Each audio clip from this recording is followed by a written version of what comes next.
What is the dumbest thing people did during the pandemic? 1. High school and college marching bands wearing masks with holes in the middle so they could blow into instruments. 2. Lol what? 3. Can confirm we had these in our college marching band at one point. We also at one point in choir had extra large masks to help us sing and not muffle our voices. So basically, imagine a bunch of college kids dressed in concert black with a giant fucking dog muzzle on their faces while they sing. Most of the masks didn't fit anybody's faces and essentially wasted our choir budget on them. 4. As a former choir person, the only questionable part of this is that they didn't make you pay for the masks with your own money. 5. It was the director's first year at our college and he was trying to be nice and not make us have to pay. Instead we got to pay $80 plus, not even including the shipping, for ugly-ass dresses that made you look flatter than a cheese board. If you were a guy you had to go buy a whole-ass tuxedo. Since most of us as students didn't have that kind of money, we told him to fuck off and use the budget. And that's how we found out we barely had one, and that was why we had to buy our own shit. He had just enough apparently to bug the music and the masks. Never sent them back either to get a refund. 6. Well, that's a consequence I had not considered. 7.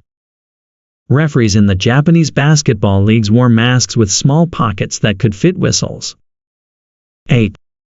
That is the most Japanese thing, lol. How precious. 9. Doesn't beat the fishnet mask I saw posted somewhere. 10. Ick, why this is the second post I've seen like this, and no one mentions the absolute chaos in grocery stores. I worked in one, in the very beginning, with homemade masks before they were widely available. I mean, someone came in wearing a horse mask, a Spider-Man mask. Someone wore a maxi pad on their face. Used bra cups. Panties with the leg holes around their ears and the crotch part over their face.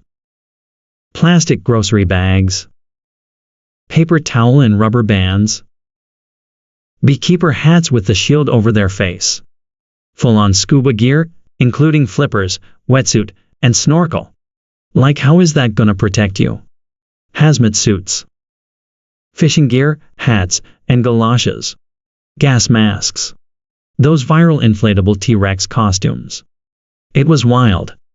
And all of those random funky dressed people running at you if you were stocking toilet paper, soap, disinfectant, or hand sanitizer. And like, I'm not talking about viral things on Reddit or people of Walmart. I mean, I saw this myself. This was daily. I didn't even work at the huge chains. I was just a cashier at a small, not even busy, local hometown Aldi. 11. Okay, I kinda like full scuba gear guy. He's fully committing at least. 12. I spent so much on this suit. Fuck it, I'm wearing it. Don, please don't. You can't stop me, Susan. 13. Used bra cups. There is some history to that one. There was a design or patent issued in the US many years ago where bra cups would have a layer of, I think, activated charcoal so that they could be worn across the face in the event of a nuclear attack. 14. Saw one of those in person on a flight. The attendants obviously decided they weren't paid enough to deal with it. Flew a while later on a German airline and they didn't give a shit what you wanted. If your mask wasn't good enough, they gave you a better one. You say you don't want it, guess you aren't flying today? Shame. Goodbye. 15. The ones I saw also had a mask to cover the end of the instrument. I was impressed. 16. Adopt pets they couldn't take care of. 17. My family fosters cats a lot and we literally can't anymore because last time we almost got stuck with 7 damn cats because no one, including other shelters, will take them since there's too many from pandemic adoptions and now there's an overwhelming amount of strays. Treating a living creature like it's some kind of toy to entertain you during a disaster is just mind-boggling to me. 18. I waited until now, F28, to adopt my cats because I can finally afford it. I hate that people cannot be patient. They need to think about the quality of life of their pets too. They are living and need love and attention. 19. And there's gonna be another wave now that the last stragglers of companies are demanding people back in the office. My company just announced it. No more home office anymore. Not even a single day a week. And there were people with full home office contracts. Now more. If they got a pet based on that situation, and they do a rug pull like that out of nothing, then they are screwed taking care of a pet even with the best intentions. I hate it here right now. 20. What field are you in? Sucks to hear that. I was hoping changing WFH standards would be the good thing the pandemic left behind, but seems like that's dying. 21. It totally messed with pet populations. Puppy mills and backyard breeding was a free-for-all because investigations were happening less when everyone was being told to stay home. And so many people wanted a pet since they were stuck at home and bored lonely. So now it's a combo of anxious animals from rehoming, change in schedule, poor socialization, first-time pet owners, lack of pet experience etiquette, general unhealthiness due to inbreeding and lack of care after birth, aka puppy mills. 22. Can confirm. One of my cats was rehomed 3 times during the pandemic. It took me over a year to get her completely comfortable living in my home. 23. Yes. As someone who works at a dog boarding daycare facility, so many of the younger COVID puppies are so poorly trained and so quick to aggression. The worst part is their parents don't believe us because they don't act that way at home. Right, at home where they're alone and not with a group of other dogs. 24. My dog is a pandemic puppy, but one we'd planned for over a year before he came home. I spent hundreds of hours working on his training and socializing. All of that out the window when he was charged and attacked twice in as many months by a flesh dogs while he was on leash on a walk. Now he's reactive and aggressive to new dogs bigger than him, and anxious in new situations. I have stepped between him and a flesh dogs dozens of times since then and have been told that it's okay, they're friendly, and get death glares for saying mine isn't. Thankfully he's generally okay with the dogs he's familiar with from pre-attack, so we still have play dates. I hate it and feel so bad for him because he's so used to going for long walks, but trying to take him for long walks in places he used to love going, but it's so stressful for me to not know how he'll react, if we'll see either of the dogs that attacked him, if anything else bad will happen to him. 25. Off-leash dogs are a huge concern of mine. I have a kid who isn't great with dogs despite repeated instructions. He runs when they come at him. I've screamed at people to get their dog before that. It's okay, they're friendly. Thing makes me want to chew nails. I have a bite scar on my face from a friendly dog. I'm so sorry your pup got attacked. There needs to be stronger consequences for off-leash dogs. 26. I'm happy to say that I decided to adopt the pup I was fostering, starting a few weeks before lockdown, and he's still very happy with us almost 4 years later. Never gonna give up on my adorable boy. Too many people don't know what they were getting themselves into with pets, including the folks who returned my dog to the pound twice before I started fostering him. The pandemic made it way worse. 27. Never gonna had me rick-rolled for a second. But yeah, my relatives got a pup and didn't take proper care. Within 1 year the put started behaving erratically and they went to some place and just left the poor soul there. Still makes me mad thinking about it. 28. Yeah, many people here got luxury pets, as cats and dogs, and abandoned them 2 weeks or 2 years later on the streets. Fucking morons. 29.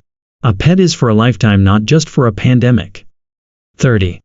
I worked as a physical therapist at a skilled nursing facility during the pandemic. One of the administrators had the brilliant idea to test if we had lost the ability to smell by making employees sniff a cotton ball that had been lightly dipped in scented oil and having us identify the scent. The problem with this is that they bought cheap oils with scents, coconut, vanilla, lavender, etc. that were often subtle and very hard to discern due to the poor quality of the oils. They wouldn't let us into the building to clock in until we identified the correct scent. I could smell the scent, but not be able to tell them exactly what it was. Every day there would be a massive pileup of people at the front door who they wouldn't let in until we identified the exact scent. Adding 30+ minutes to people's workday was not a great way to keep morale up. 31. The genius part of this, and I mean really genius, is that it led to tightly packed groups of people all lining up to snort the same germy cotton ball. 32. My hospital insists hourly employees clock in and out, using touchscreens, and you have to answer multiple questions and touch the same spots multiple times during each clocking. Hundreds of fingers touching the same germ vector, without hand washing or sanitizing. 33. I was expecting the typical pandemic stupidity stories, but this is on another level.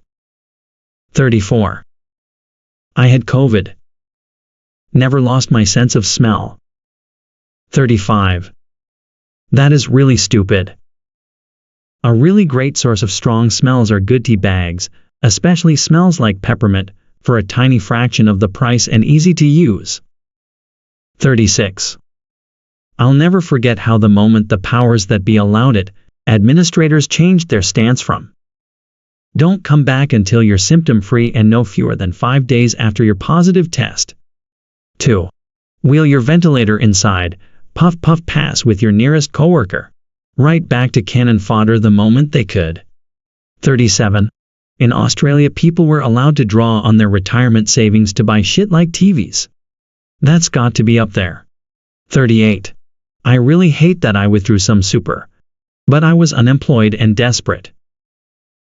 Putting away voluntary contributions now, but I hate that I had to do it. 39. For living expenses I get it. 2. But a TV or a ute, fucking dumb. 40. Yeah, anyone who withdraw from their super has zero idea how super works. That $2,000 TV just cost you $10,000 plus. 41. That stupid Imagine song by celebrities. 42. Celebrities having meltdown because nobody was paying attention to them is close second, and maybe a symptom that originated that song. 43. Celebrities crying because they have to isolate and quarantine in a mansion that has a pool, a gym, a theater, a huge kitchen, and more square footage than I would know what to do with. 44. Think one of the problems was also that Corona didn't differentiate between celebrities and normal folks. They probably felt very threatened by that. 45. Please stay home and don't come out. I do it too, in my billion-dollar mansion. I'm just like you. 46. It was Arnie chilling in his private swimming pool and telling everyone to relax that really pissed me off. As if we all had fucking hot tubs and giant mansions to isolate in. 47. Fight over toilet paper. 48. Panic buying TP was dumb. It all started because people started buying it because other people were buying more of it anticipating working from home. Then it just snowballed into this panic buying shitshow at about every store that sold it. 49. A guy at my job got fired for stealing toilet paper during COVID. It was that bad. 50. Bro, this roll? $35 on eBay. Easily, bro. Call from the hallway. Derek, can you come chat in my office for a minute? 51. I felt like a fool. I genuinely was low on TP right when the pandemic first hit. Right in time for stores to run out. I took my shit at work for a while. 52. My parents jokingly gave me a giant box of toilet paper for Christmas. This was right before the pandemic, and before people were going nuts buying it. Little did they know that ended up being the greatest Christmas gift I've ever gotten. I felt like I was wiping my ass with $100 bills. I was using more squares than necessary every shit. Felt like a king. 53. That was the first thing I saw when it started. I worked at a big box store, and watched all the TP and bottled water roll out of the store in one day in February. I was very, very confused, because I hadn't heard anything about COVID yet. 54. It was dumb, but it created a new textbook example for how tight our supply chains of were, and how little it took to fuck them up. 55. My mom stockpiled toilet paper specifically to give away to people who couldn't find any because of people stockpiling. It's hard to figure out if she was helping or hurting the situation. 56. Reminds me of the American woman who went to Sudan as a missionary about 20 years ago, at a time when gangs from the north were raiding villages in the south and kidnapping people into slavery. She decided to rescue the enslaved people by buying them from the slavers. A number of international agencies had to quite firmly explain to her that she was funding the problem. 57. Or the people who rescue puppies by buying them from pet stores. 58. Stupid idiots in Costco buying 2x40-something rolls of it. Also stockpiling water as if the taps were going to stop working. What a time to be alive. 59. I liked it when people stockpiled things TP, COVID tests, masks, food, etc. Then when things died down they found they couldn't take pallet loads of stuff back to the store for a refund. 60. I walked past a woman in a store trying to return an entire shopping cart overflowing with toilet paper and the store wouldn't take it back because they couldn't verify how it was stored. And the woman just kept arguing. Like, no one wants your toilet paper you stocked ceiling high in your dirty garage or whatever. Conversely, my husband made me go get the toilet paper I forgot in my car once during the pandemic. He was afraid someone was going to break my car window and steal it. Pandemic was a wild time. 61. 2x40-something rolls of it. That's the worst you saw? I lived on a street of high-rise apartments and I'm positive none of them were over 800 square feet. I watched one woman walk to the grocery store and come back with 2 rolls multiple times per day, 4 months. She must have been living in a shit-ticket cocoon by the time summer rolled around. She was a chain smoker. Another person in that building always wore a shower cap. I assumed she was a cancer patient.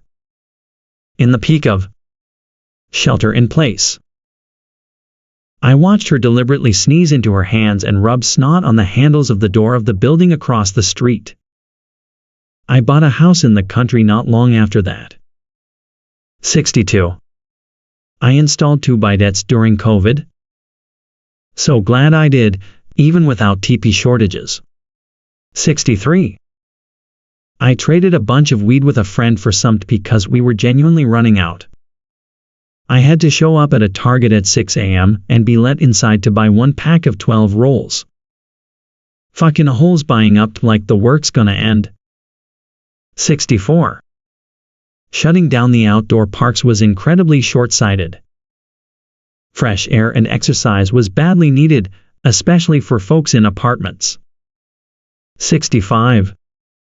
Seeing our local playground cordoned off was one of the saddest and more dystopian moments of the pandemic for me. 66. It was even weirder in my tiny town. There are literally only 40,000 people in the entire county. My town only has 8,500 people. Our city park is well funded and enormous. They kept police stationed there to keep people out there, which seemed super counterintuitive. After about a month of that and people calling the county mayor, they opened our parks and walking trails back up. 67.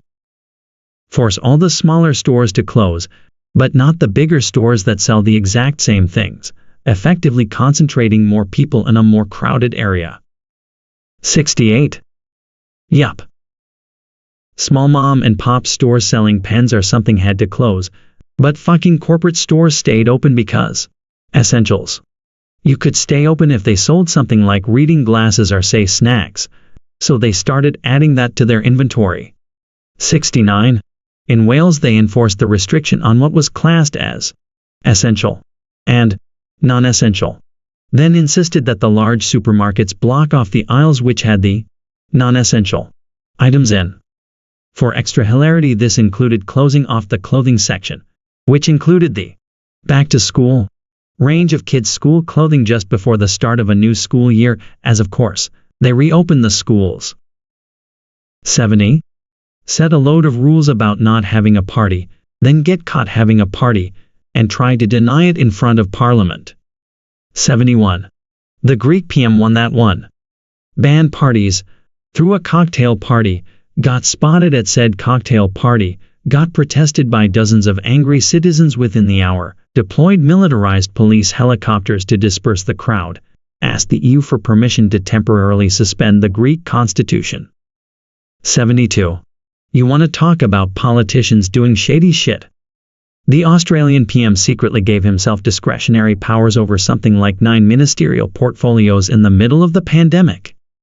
He could have, in theory, run the government, on his own, from his lounge room if he wasn't also lazier than a 3-week-old corpse. It was supposed to be to expedite the smooth running of the government in the event that any of the ministers were incapacitated, but it scared the absolute shit out of everyone when it hit the news. 73. We accidentally adopted a dingo during lockdown? We adopted a puppy found in the bush. The vet didn't pick it cause she was almost completely black, alpine dingo. It wasn't until we'd had a lot of trouble, and tried several trainers, that we got a DNA test. 7/8 dingo. 74. Do you still have the dingo? 75. Evelyn, we'd like some news on the dingo. Do you still have it? 76. I tried to build a teepee on top of my bed with 3 broomsticks and 2 blankets. Etta, I was 37 years old at the time. My mother, who started also trying to make one and sending me videos of her experiments, was 59. 77. They asked about dumb things, not cool things. 78. Did it work? 79. Nope, I think with 4 broomsticks and a rope it might have, but I didn't have so many broomsticks. 80. Agreeing with all this? But the worst was hearing about gravely or terminally ill children not being able to have both their parents at the hospital at the same time. That shit is cold. 81. And anyone who died of COVID for that matter. It is so fucked up how people who died were treated, and the families that wanted to see them. 82. Cut a hole in their mask so they could breathe. 83.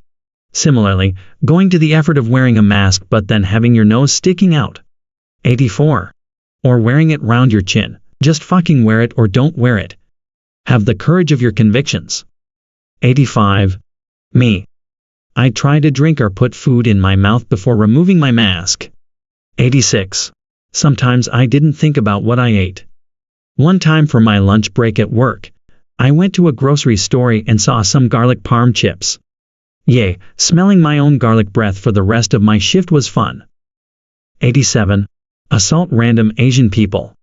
Edit, I meant the random assault of Asian people during the pandemic. 88. I am Asian and I had a few people threaten me in public. Nobody did anything about it and it was incredibly unnerving. 89. Let a once-in-a-generation global health emergency become a political issue. 90. It was worse than a global health emergency. People were making science and medicine political issues. There were scientists and medical doctors all over the world giving the same advice, showing the evidence, and giving reason after reason why this was a bad thing, and morons were dismissing their arguments because they didn't hear the shit that validated their belief systems. 91. I was very cautious and a rule follower, but even at the time I thought that the one-way traffic in grocery aisles was incredibly stupid. This is not a situation where people are moving forward at a constant pace. I am very confident that of all the things we did, one-way grocery aisles were pretty much the least effective. 92. Add closing entrances exits for no reason to that. 93. Yes, let's shorten hours and herd everyone through a single entrance and exit. Definitely will stop an airborne virus from spreading. 94. Yeah, the number of times those setups actually forced people to be closer together rather than further apart was comical. 95. 24-hour stores now cramming the same amount of shoppers in a 12-hour window, lining them all up outside and only using one door. Shall I go on? 96. Banning the sale of non-essential items has to be up there for ill-thought-out ideas. In fact, it was so badly thought out that the government reversed it pretty sharpish. It certainly didn't last a month. For those outside Wales, basically it meant you couldn't buy things that were deemed non-essential by the government. Problem was, it wasn't clear what this actually meant. Were baby clothes essential? Books? Toasters? So you had small shops close and supermarkets barricade off aisles on the thought that it would stop people lingering in supermarkets and maybe the trade would be preserved for when the small specialist shops opened again. But in reality, everyone just got confused and bought everything off Amazon instead. 97. I live in Colorado. They announced all liquor stores and dispensaries would be closed by the end of whatever day it was, and there was such a mad rush that a press conference was held that evening reversing it. Haha. 98. UK government scheme? Eat out to help out. In August. 99. Bang pots and pans together every evening to cheer critical workers, only to treat them like shit again once the pandemic was over? That hypocrisy irks me to this day. 100. First they closed all of the table service restaurants. Then they reopened them, but you had to eat in the parking lot where they set up tables. Then people complained about eating in a parking lot with noisy cars driving by and breathing in exhaust fumes. Not to mention it was cold. So then they set up a large tent. So you're eating inside anyway. Yet somehow eating inside a tent in the parking lot is okay. But eating inside the restaurant is not. 101. Drink hand sanitizer. I kid you not, a couple of people died over here. 102. Got mad at people for wearing masks. Like, why the fuck do you care? 103. I've seen the argument from a man who didn't like masking up because he couldn't tell how attractive a woman was when she's wearing a mask. 104. Halfway wearing a mask with your nose out. 105. Have COVID parties. 106. My wife went into labor at 3 in the morning.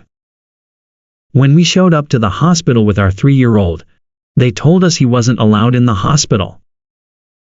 Which means my wife had to go up alone while in labor, while I figured out a babysitter at 3 in the fucking morning.